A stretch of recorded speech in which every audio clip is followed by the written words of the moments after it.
पूज्य बापू एक ऐसा भारत चाहते थे जो हर गरीब, दलित, वंचित, पीड़ित, हमारे आदिवासी भाई बहन, हमारी माताएं बहनें, उन सबको सशक्त करे।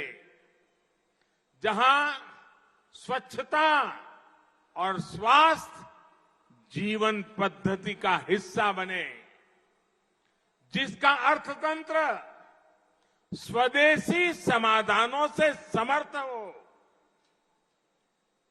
साथियों, 3 करोड़ से अधिक गरीबों को पक्के घर, 10 करोड़ से अधिक परिवारों को खुले में शौच से मुक्ति, 9 करोड़ से अधिक गरीब बहनों को धुएं से मुक्ति, 2.5 करोड़ से अधिक गरीब परिवारों को बिजली कनेक्शन, 6 करोड़ से अधिक परिवारों को नल से जल, 50 करोड़ से अधिक भारतीयों को 5 लाख रुपए तक मुफ्त इलाज की सुविधा। ये सिर्फ आंकड़े नहीं है मेरे भाइयों बहनों, ये सिर्फ आंकड़े नहीं है, बल्कि गरीब की गरिमा सुनिश्चित करने के हमारे कमिटमेंट के ये प्रमाण है, प्रमाण। साथियों, भाइयों और बहनों,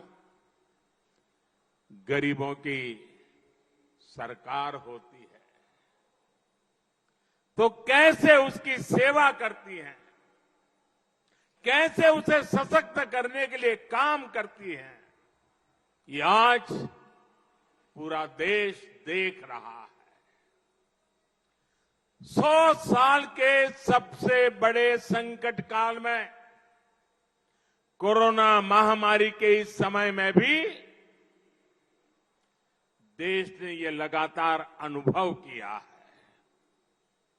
महामारी शुरू हुई तो गरीब के सामने खाने पीने की समस्या हुई तो हमने देश के अन्न के भंडार देशवासियों के लिए खोल दिए।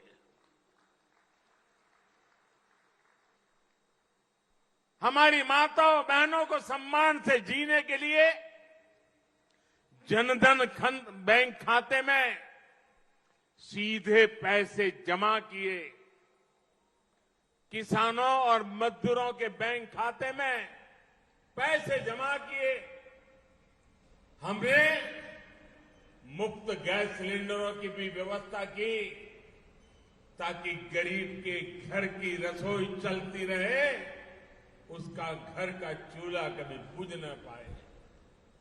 जब इलाज की चुनौती बढ़ी तो हमने टेस्टिंग से लेकर ट्रीटमेंट की सुविधाओं को गरीब के लिए सुलभ कर दिया। जब वैक्सीन आई तो हमने ये सुनिश्चित किया कि हर भारतीय को वैक्सीन लगे, मुफ्त लगे। તમારા બધાના વેક્સિન લાગ્યા છે ને? ટીકાકરણ થઈ ગયું છે ને? કોઈને કાણી પાઈ આપવી પડી છે? 1 રૂપિયો ખર્ચવો પડ્યો છે?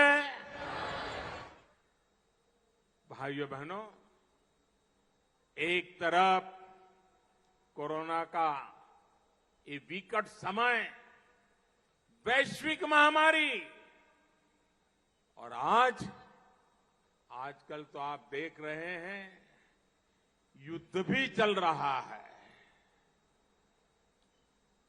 टीवी पर आधा समय युद्ध की खबरें हर किसी को चिंतित करती है। इन परिस्थितियों में भी हमने निरंतर प्रयास किया कि हमारे गरीब भाई बहन को, हमारे मिडिल क्लास को, मध्यम वर्ग के भाई बहनों को मुश्किल का सामना करना न पड़े।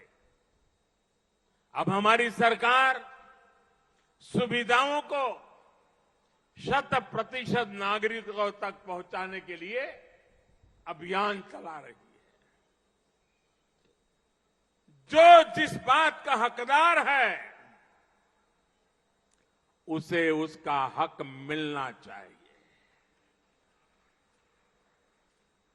जब हर नागरिक तक सुविधाएं पहुंचने का लक्ष्य होता है तो भेदभाव भी खत्म होता है, भ्रष्टाचार की गुंजाइश भी नहीं रहती, न भाई भतीजावाद रहता है, न जात पात का भेद रहता है। इसलिए हमारी सरकार मूलभूत सुविधाओं से जुड़ी योजनाओं को सैचुरेशन तक 100% तक पहुंचाने में जी जान से जुटी हुई है।